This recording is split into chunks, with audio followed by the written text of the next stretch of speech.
ஒற்றஞ்செய்தி நேயர்களுக்கு வணக்கம். வணக்கம் சார். வணக்கம் ராம்குமார். இன்றைய தகவல் என்னன்னா, திரு ஏவாவேலு அவர்கள் லஞ்ச ஒழிப்புத்துறை அலுவலகத்தில் ஆஜராயிருக்காரு சார். அதை பற்றி உங்களுடைய கருத்து சார்? ஏவாவேலு என்பவர் முன்னாள் அமைச்சர், திமுக அமைச்சரவையில் முன்னாள் அமைச்சராக இருந்தவர். அதாவது இந்த ஹைவேஸ்லாம் பார்த்துருந்தார், ஓகேங்களா, நெடுஞ்சாலைத்துறையை பார்த்துருந்தவர். அவர் மீது ஒரு புகார் அளிக்கப்பட்டது. யார்?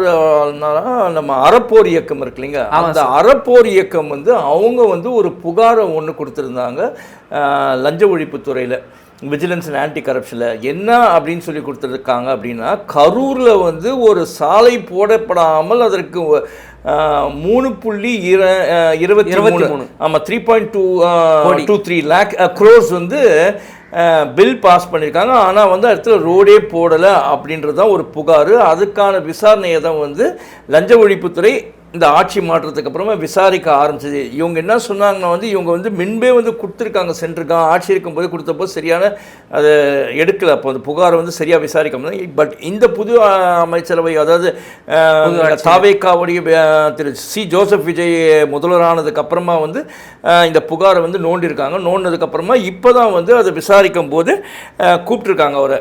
அப்போ என்ன ஆயிடுச்சுன்னா, அவர் கூப்பிட்டப்போ அவர் ஆஜராகவில்லை. அப்போ அவர் தரப்பில் யாருன்னா இவங்க தான் ஆஜராக நாங்கள் அவரோட அட்வொகேட்ஸ் ஆஜராகி அவர் சிங்கப்பூரில் உடல்நிலை சரியில்லைன்றதுக்கோசம் அங்கே செக்கப்புக்கு போயிருக்காரு அப்படின்னாங்க. இன்னும் ஒரே ஒரு சந்தேகம், இவரதே ஒரு ஹாஸ்பிட்டல் திருவண்ணாமலை அருணை ஹாஸ்பிட்டல்னு, பட் அங்கே இல்லாத ட்ரீட்மெண்ட் தான் இங்கே போகுதுன்னா அப்போ அந்த ஹாஸ்பிட்டல் என்ன இருக்குன்னே தெரியல. அப்போது மக்கள் சாதாரணமாக இருக்கவங்களாம் அந்த ஹாஸ்பிட்டல் போகணும் போல இருக்குது. இவரெலாம் சிங்கப்பூர் தான் போவார். சரி, அதை அந்த கதையை அப்புறமா பார்ப்போம்.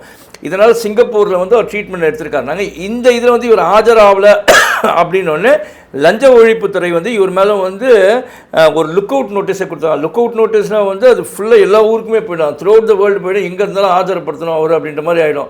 அவர் லுக் அவுட் நோட்டீஸ் கொடுக்கலாம். பட் இந்த மீன் டைம் அவர் வந்துட்டார் ஊர்லேருந்து. நேற்று வந்ததுக்கப்புறமா இன்னைக்கு லஞ்ச ஒழிப்புத்துறை அலுவலகத்துக்கு போயிருக்காங்க. அங்கே தொடர்ந்து விசாரணை நடத்தின்னு இருக்காங்க. அவர் கூட அவரோட அட்வொகேட்டும் இது போயிருக்கிறதா சொல்கிறாங்க. ஆனால் ரொம்ப நேரமாக நீண்ட நேரமாக விசாரணை நடைபெற்று கொண்டு வருது அப்படின்னா. பட் இவர் உடம்பு சரியில்லை அப்படின்னு போயிட்டதுனால என்ன நடக்கும் தெரியல, எந்த அளவுக்கு விசாரணை இருக்குது, அப்புறமா அந்த விசாரணையில் அவர் கைது செய்யப்படலாம் அப்படின்னு ஒரு தகவல் வருது சார். அதே மாதிரி கடந்த ஜூன் 25ஆம் தேதி லஞ்ச ஒழிப்புத்துறை அவருடைய சொந்தமான இடத்துல சோதனை பண்ணியிருக்காங்க சார். பல ஆவணங்கள் பல தகவல்கள் கிடைச்சிருக்கு அப்படின்னு சொல்றாங்க சார். அதை எப்படி சார் பாக்குறீங்க?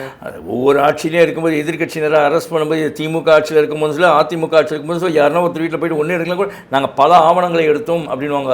ஆனால் பணம் எடுத்தது கரெக்டாக சொல்ல மாட்டாங்க. ஏன்னா சொன்னாங்கன்னா நாளைக்கு அவங்க எடுத்துட்டேன்னு ஒரு கமிட்மெண்ட், ஒரு வார்த்தையை விட்டுட்டாங்கன்னா அவங்க நாளைக்கு கோர்ட்டில் அதை சப்மிட் பண்ணணும். டாக்குமெண்ட்ஸை எதனா ஒரு டாக்குமெண்ட், எதனா ஒரு பேப்பர்னு சொல்லலாம். அதனால நிறைய ஆவணங்களை எடுத்து, ஆனால் பணம் சில தகவல் 40 லட்சம் சீஸ் பண்ணாங்கன்னு சொன்னாங்க. பட் இவங்க தரப்பில் இல்லைன்னு சொல்லியிருந்தாங்க. ஏவாவேலு சைடில் எதுவும் எங்கள் வீட்டிலேருந்து ஒரு பைசா எதுவும் எடுத்துன்னு போகல அப்படின்னு சொன்னாங்க. அது என்னன்றது இன்னைக்கு விசாரணையில் முழு அறிக்கையாக வர்றதுக்கான சார். அதே மாதிரி அறப்போர் இயக்கம் கரூரில் சாலை போடாமல் டாக்குமெண்ட் இது பண்ணுது, அது எல்லாத்தையும் லஞ்ச ஒழிப்புத்துறைக்கு தகவல் அதான் கொடுத்துருக்காங்க அப்படின்னு சொல்றாங்க சார். அறப்போர் இயக்கம் முதல்ல தலையிட்டதால் தான் இந்த இது போயிட்டு இருக்கு. ஆமா, இது இதோட கம்ப்ளைண்ட் பெட்டிஷனர் யாருன்னு பார்த்தீங்கன்னா அறப்போர் இயக்கம் தான் இதை வெளியில் கொண்டு வந்தது. இந்த விஷயத்தை அவங்க ஒரு சோஷியல் சர்வீஸ் ஆர்கனைசேஷன், சோஷியல் ஆக்டிவிஸ்ட்டுன்னே சொல்லலாம். அவங்க எங்கே லீகலாக இருக்கிறது, எங்கெங்கே இந்த மாதிரி ஊழல் குற்றச்சாட்டுகள் எங்கெங்கே இருக்கோ, ஊழல் நடக்கக்கூடிய இடம், லஞ்சம் எங்கே, லாவணியம் எங்கே இருக்கோ அந்த இடத்துலலாம் இந்த அறப்போர் இயக்கம் சென்று அங்கே அதை இன்வெஸ்டிகேட் பண்ணி போராடுவாங்க. அவங்களோட யூடியூப் சேனல்ஸில் போடுவாங்க. அதுக்கு தகுந்த மாதிரி அரசுக்கிட்ட புகாரெல்லாம் கொடுக்கறது அது தொடர்ந்து அவங்க செஞ்சுருக்காங்க. அது அதை ஜெயராமன் ஒருத்தர் இருக்கார், ஜெயராம் வெங்கடேசன் அவர் தான் அது அறப்போர் இயக்கம் நடத்திட்டு இருக்கார். அது ஒரு ஒழுங்கான ஒரு வேலையாக தான், அது ஒரு சமூக அக்கறையுடன் தான் செயல்படுறாங்க. அப்படி செயல்பட்டதில் தான் இவர் மீது இந்த நடவடிக்கை எடுத்துக்காங்க. இன்று என்ன முக்கியமான ஒரு விஷயம் அப்படின்னா, வக்கீலே போயிருக்காங்க. எதுக்கு கூட போயிருக்காங்கன்னா, அவன் மெடிக்கல் கிரவுண்ட்ஸ் இவரு இன்கேஸ் அரெஸ்ட் அப்படின்னு சொன்னாங்க, அவன் மெடிக்கல் கிரவுண்ட்ஸ் இவருக்கு உடனே பெயில் வாங்கணுமே பார்க்கறதுக்கோசம் அட்வொகேட் போயிருக்காங்கன்றாங்க. பட் இன்னைக்கு இருக்கிற விசாரணையில் தான் தெரியும் இன்னைக்கு கைது செய்யப்பட்டார். அதே மாதிரி விசாரணையில் அவருக்கு எதிராக தகவல் அது எல்லாமே கிடைச்சிருது அப்படின்னா உடனே கைது செய்திருவாங்க. அதுதான் நான் சொல்ல வரேன். நீங்கள் வந்துட்டீங்க. அதாவது அந்த கைதை தவிர்ப்பதற்காக தான் அட்வொகேட் கூட இருக்காங்க. அவன் மெடிக்கல் கிரவுண்ட்ஸ் மெடிக்கல் சர்டிஃபிகேட்ஸை கொடுத்து கைதை தவிர்க்கலாம் அப்படின்னு நினைப்பாங்க. பட் இருந்தாலும் இன்னைக்கே கைது செய்கிறாங்க, இல்லை திருப்பி நாளைக்கு விசாரணை வான்னு எப்பயுமே இந்த எதிர்கட்சி மேலே இருந்துச்சுன்னா ஒரு கோவம் இருந்துச்சுன்னு ஆளுங்கட்சி, எந்த கட்சியாக இருந்தாலும் ஆளுங்கட்சி அந்த எதிர்கட்சி என்ன பண்ணுவாங்கன்னா அவங்க மேலே எதுவுமே இல்லைனாலும் வழக்கம் ஒரு மிரட்டல் இருக்கணும், ஒரு பயம் இருக்கணுமே 2-3 நாள் வர வைப்பாங்க. வர வச்சு சும்மா உட்கார வச்சுட்டு அனுப்புவாங்க. விசாரணையே இல்லைனா கூட 5 நிமிஷம் விசாரணை கூட உட்கார வைப்பாங்க. உங்களோட பேஷன்ஸை செக் பண்ணுவாங்க, உங்களை மென்டல் ஹாரஸ்மெண்ட் மென்டல் டார்ச்சர் கொடுப்பாங்க. அந்த மாதிரி தான் நடக்கும். இதெல்லாம் முடிச்சுட்டு எதனா அவங்கக்கிட்ட கரெக்டாக கிடைச்சிடுச்சுன்னு வச்சுக்கலாம் ஆகணும். வெள்ளிக்கிழமை சாயந்தரம் அரெஸ்ட்டுன்னு சொல்லுவாங்க. ஏன்னா பெயில் வாங்க முடியாது. அப்படி தான் நடக்கும் சார். அதே மாதிரி இந்து அறநிலையத்துறை அமைச்சர் ரமேஷ் அவர்கள் வந்து ஒரு பேட்டி கொடுத்துருக்காங்க சார். என்னன்னா வந்து கோவில் இடங்களை வந்து நாங்கள் தாரவாத்து கொடுத்துட்டோம், நாங்கள் பட்டா போட்டு கொடுத்துட்டோம், அது இல்லாமல் வந்து கோவில் நிலத்தை வந்து ஆக்கிரமித்தவர்களுக்கே நாங்கள் கொடுத்துட்டோம் அப்படின்னு சொல்லிட்டு பொய்யான தகவலை வந்து பரப்பிட்டு இருக்காங்க. அது உண்மை இல்லைன்னு சொல்லிட்டு அதை பற்றி பேசியிருக்காரு சார். அதை எப்படி சார் பார்க்குறீங்க? அதை தான் வந்து இவரும் வந்து அவர் பேர் நம்ம பாஜகவின் தலைவரான திரு நயினார் நாகேந்திரன் அவர்கள் கூட பேசும்போது என்ன சொல்லியிருக்காரு, இந்த மாதிரி தான் சொல்லியிருக்காரு. இந்த மாதிரி வந்து கோயில் நிலத்தை வந்து தார பார்த்துட்டாங்க இங்கே விஜயோடைய அரசு அப்படின்னு. பட் இவருடைய எக்ஸ்பிளனேஷனை பார்த்து நான் அவரோட பேட்டி கொடுத்ததையும் வந்து பார்த்தேன். திரு ரமேஷ் அவர்கள் கொடுத்த பேட்டி பிரகாரம் என்ன சொல்லியிருக்காருன்னா, கரூர்ல வந்து அந்த கரூர்ல தான் இந்த சம்பவம் இருக்கு. அந்த 3071 சர்வே நம்பர்ஸ் இருக்காங்க ஒரு பிளாக், அது எல்லாமே பிளாக் பண்ணியிருக்காங்க. அதில் வந்து 2024 வந்து கோயில்களுக்கு சொந்தமான இடம் அந்த சர்வே நம்பர். அப்புறம் 1167 வந்து பட்டா லேண்டுங்களா இருக்குது அப்படின்னா அந்த 2024 இருக்கக்கூடிய அந்த கோயில் நிலங்கள் டோட்டலாக பிளாக் பண்ணியிருக்காது. யாருமே விற்க முடியாது அப்படின்னு திட்டவட்டமாக சொல்லிட்டு அங்கே எந்த ஊழல் நடக்க முடியாது. அது வந்து யார் மேலேயும் யாரும் சொந்தம் கொண்டாட முடியாது, அது யாருக்கும் விற்கவும் முடியாது. பட் இந்த 1167 சர்வே நம்பர் இருக்கு இல்லைங்க, அந்த இதில் இருக்கிற பிளாக்ஸை தான் வந்து ரிமூவ் பண்ணி. அதுக்கு காரணம் என்ன சொல்கிறாங்கன்னா, அதை பிளாக் பண்ணியிருக்கிறதுனால பலர் வந்து அவங்களுக்கு தேவைக்கு வந்து அடகு வைக்க முடியல, இல்லை எதனா விற்க முடியல, அது மாதிரி நிறைய இதெல்லாம் இதுக்கு முன்னால் இருந்துலாம் நடந்துட்டு இருக்கு. பட் இது வந்து பிளாக் வந்து நான் ரிமூவ் பண்ணது வந்து எதுவுமே சட்டத்துக்கு புறமாக நாங்கள் செய்யலை, எல்லாமே சட்டத்துக்கு உட்பட்டு தான் செஞ்சுருக்கோம். எங்கேயும் ஒரு துளி இடம் கூட கோயில் இடம் விற்கப்படவில்லை. இந்த பட்டா லேண்டு தான் வந்து அவங்களுக்கு அந்த பிளாக்கை வந்து அந்த பிளாக் பண்ணி வச்சுருவாங்க. சிலது அந்த பிளாக் சில காரணங்களுக்கு சொன்னால் அந்த பிளாக்கை தான் நாங்கள் ரிமூவ் பண்ணியிருக்கோம். இதில் நாங்கள் எதுவுமே பண்ணலை அப்படின்னு சொல்லியிருக்காரு.